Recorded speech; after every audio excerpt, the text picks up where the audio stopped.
Westworld Season 4 Episode 2 has just released on HBO Max, and in this episode we get much more screen time with multiple versions of the Man in Black, Maeve and Caleb entering a brand new park, Dolores unveiling more of her plan, and a few scenes to get us theorising even more over Christina. In this spoiler review and explained analysis, I'm going to be giving you my breakdown of Westworld Season 4 Episode 2, entitled Well Enough Alone, alongside discussing my general thoughts towards it. But before I get into it, if you want to see more videos on Season 4 of Westworld, then don't forget to support this upload by giving it a like rating, subscribing to the channel, and turning on your notifications. Also, feel free to check me out on Twitter, Facebook, Reddit, and Instagram at Cortex Videos, which is all linked in the description below. But without further ado, let's dive into my review and explained video for Westworld Season 4 Episode 2. So now that the second episode of Westworld Season 4 has aired, we're starting to get a better idea of what's in store for all the central characters and where they are heading. I was completely wrong in my trailer breakdown video last week, predicting that this episode would be heavily focused on where Bernard is at, and while that seems to be coming next week, we get a lot of focus in episode 2 placed on the host Man in Black and the developing plan of Dolores. And with the tease of a new theme park that we'll see in episode 3, the hints towards her domination and what that entails become all the more scarier. So let's break down all the different narrative elements and details that this second episode showcased. Starting with one of the opening sequences, we come back to a character that we haven't seen in some time. Clementine is reintroduced, and after briefly seeing her in Season 3, having working with Maeve and escaping the Dolores copy of Musashi, at the beginning of Episode 2, she's living the good life in a very bright Mexico away from host William. But we soon learn that William is waiting for her when she arrives at her home and asks her for the location of Maeve. Clementine of course refuses, and host Man in Black kills her. But that's not all for Clementine in this episode, because the next time we see her, she's now a different host working for William, killing members of the Secret Service and walking around in greyer clothing. It looks like Clementine has had the same treatment as host Man in Black, being used for violent undertakings with little beauty to show. And what this opening tells us is that host Man in Black and Dolores are seemingly beginning an attack on powerful figures and either controlling them using the flies we've already seen, or replacing them as violent hosts to do their bidding. The latter is showcased in the other opening scene with Maeve and Caleb, but I'll come back to that when I reach my description of what they get up to in this episode. So while everyday humans currently think the war is over, Dolores has some big plans of her own to change the course of the world right under their noses. And coming to that plan, we learn more about what she could be up to in Season 4. Of course, we learnt in Season 2 that Bernard had created her as Dolores to escape the park, and then in the last season, we learnt that she had a new copy of Dolores implanted in her. She was used by the original Dolores to gain control of Delos by pretending to be Charlotte Hale, but after getting to know Hale's real family and watching them be killed in a car explosion, she now believes that OG Dolores was not doing the best that she could for their species, in turn taking things into her own hands. At the end of Season 3, she also replaced William with a host version of him, and we believed at the time that the human version was killed. Now in this episode, we see host William replacing United States government officials with hosts, including a senator and his wife. We further learn that he presumably replaced replaces the vice president off screen. But a man from the Justice Department meets a quite different conclusion. Jim Navarro, the Attorney General for Counterterrorism who confronts Clementine towards the beginning of the episode, is trying to end Hale's new operations at Delos as he believes it's a risk to the nation's security. And he's not wrong, because towards the end, this new Clementine ties him to his car and Hale enters to give us more info on what she's doing. She explains to him that replacing humans with hosts is not their total goal and says, "I want my people to be able to grow, flourish, find their own identity. I have plans for your kind." And then comes in the return of those flies that she seems to be using to control humans into doing what she wants. Of course, the swarm of flies in episode 1 displayed what was capable after they took over that cartel figure, so we know that Jim Navarro is in for something similar in the episodes to come. And it's obviously a cool visual reflection to how the flies were used back in season 1. We'll have to see how this all develops, but as of far, it seems like Dolores is replacing these powerful figures so that she can change the course of the world's order, but then also carry through what she said to Navarro in the car, allowing her species the chance to find their own identity in her new world. It's completely understandable when you hear her say it, but I'm sure that there will be a darker twist placed on this idea to really show us the separation between her and Maeve's side of the hosts. Who knows, maybe the world she wants to create is the one that we see in Christina's narrative. Speaking of Christina, we do get a brief few scenes with her character, and it's clear that this is a very separated storyline in season 4. We don't get any continuation of Teddy from when he was reintroduced at the end of episode 1, but based on the preview trailer for the next few episodes, I'm sure we'll get more of him in episode 3 or 4. But in episode 2, we pick back up a few days after the events in Christina's world for the premiere, and it involves her investigating the suicide of Peter Myers, the man who was trying to contact her before. Christina doesn't go to work and even lies to her boss that she's ill so that she can find out more information. And after she once again passes that homeless man on the street talking about the tower and avoids her work boss tracking her down, she arrives at a mental health clinic listed in Peter's obituary, confirming to her that the eerie details may be true. It turns out that she did create an NPC that matched what happened. But when she arrives at the clinic, she finds out that this mental health centre has been closed for years and is being transformed into apartments. Christina even finds a plaque in one of the wards with Peter's name on it, which is impossible when considering that he committed suicide only yesterday. So at the minute, this Christina narrative is really mysterious, and it's becoming hard to develop a theory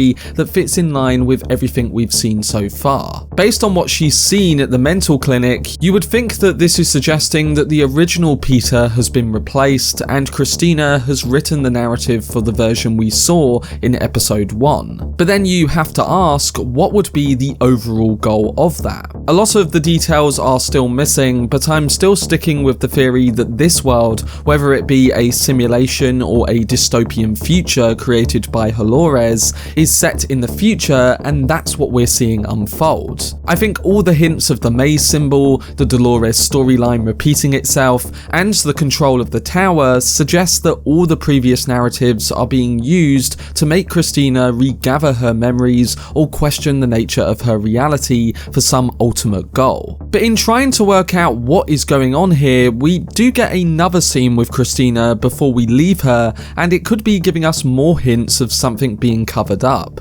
While on the phone, Maya tells Christina to come home, and after the call ends, she discovers tower drawings in one of the rooms, suggesting that the homeless man she passes hasn't been lying. In the scene with him at the beginning of episode 2, he talks about hearing a song with no sound, and that only him and the birds could hear it. We then see dead birds scattered all over the floor and around Christina. So no idea what this could mean other than it's either being to do do with suppressing reality or being some kind of message for what happened in the past in relation to Dolores and her tower, which is ongoing now. That's of course if Christina's world is indeed set in the future. But I think in the episodes to come, it will also be interesting to see how Maya continues to respond to Christina, because at the minute, it seems like she's living a normal life, but then on the flip side, she also gives Christina a lot of pep talks and tries to discourage her from finding out the mysteries surrounding Peter. She's not making it obvious towards what she's up to or how she fits into this narrative, but I think with more signs we might get a better idea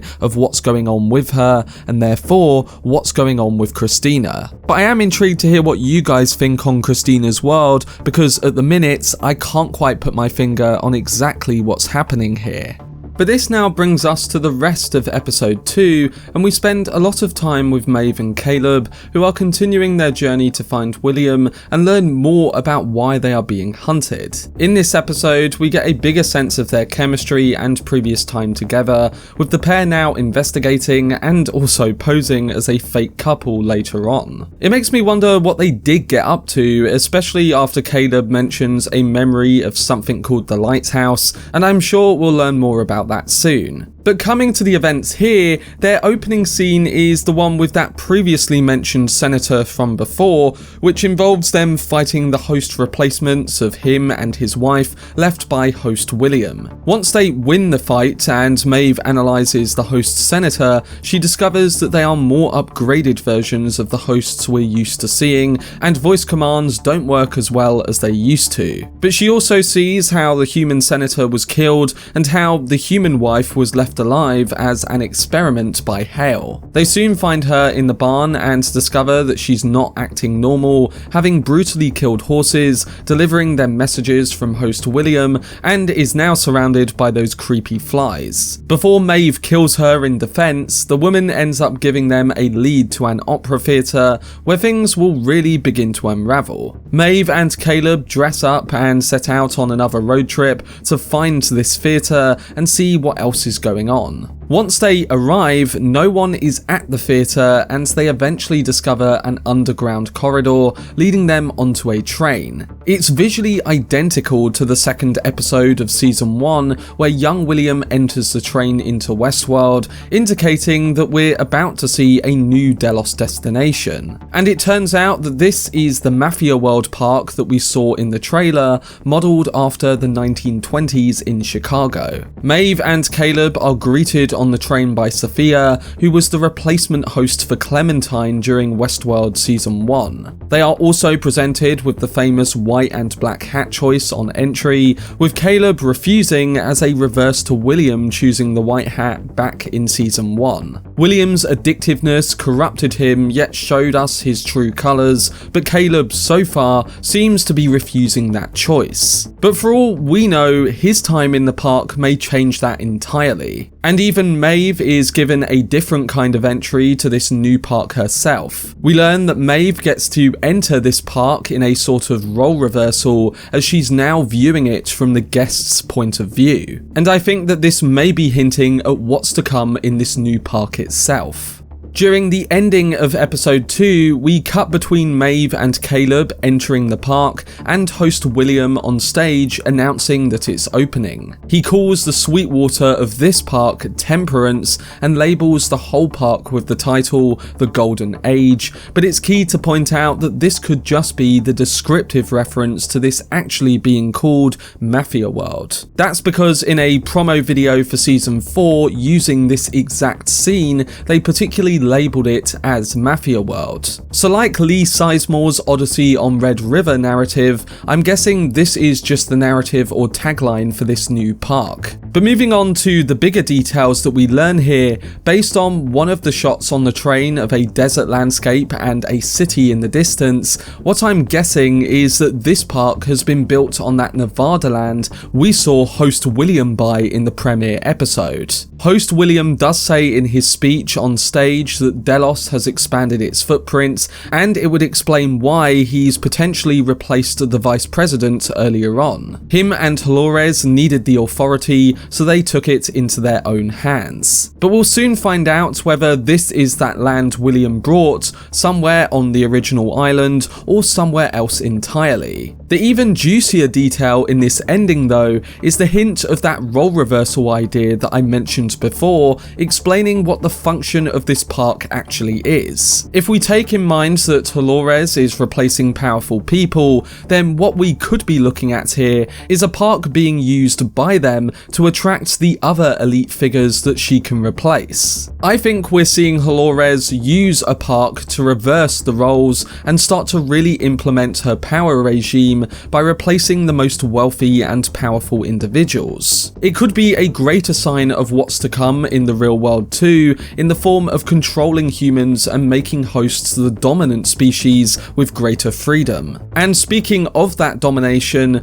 Dolores really shows that essence in one of the other final scenes too, because we learn that she's keeping the real human William in some sort of cryogenic chamber in the basement of Delos headquarters. He's under her complete control, and the chamber he's in very much reflects the pods used to create the original hosts in Westworld, again somewhat reversing the roles here too. It turns out that she wants to make him watch this reversal and punish him for the control they had over the hosts. Her goal is to do the same to his species, with human William being kept around to watch what comes of this new world. We'll have to see what happens, and I'm interested to see what goes down with him later in the season, and whether it leads towards that fidelity test we saw in the season 2 post-credit scene.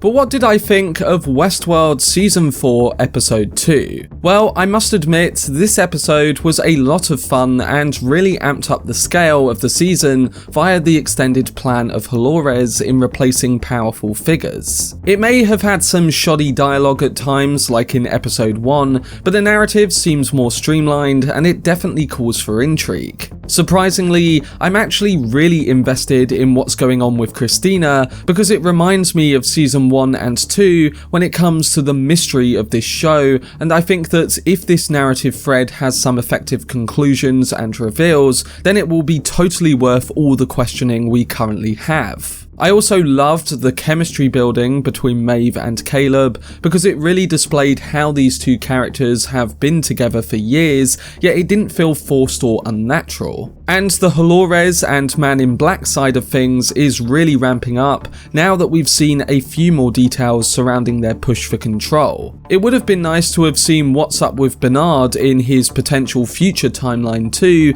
but based on the trailer for next week, it seems like we'll be getting into that pretty heavily alongside everything going on in MafiaWorld. Overall, it's a solid episode that continues building out the narrative threads in what will hopefully be a meaningful season of storytelling. But that was my spoiler review and explained analysis for Westworld Season 4 Episode 2. Like Episode 1, I'm giving it a rating of 8 out of 10. I will be doing a trailer breakdown, predictions and theories video for Episode 3 tomorrow, so keep a lookout for that and stay tuned to my channel each week for breakdowns on every episode of Season 4. But to those who have already seen the episode, what are your thoughts on all the events that went down, and what do you think will happen in Episode 3? Let me know down below in the comment section. For more videos on every episode of Westworld Season 4, then subscribe to the channel and turn on your notifications. Also, if you enjoyed this video, remember to leave a like rating and follow me on social media via the links in the description. But anyway, I hope you guys enjoyed it. I've been Cortex, and as always, make some noise.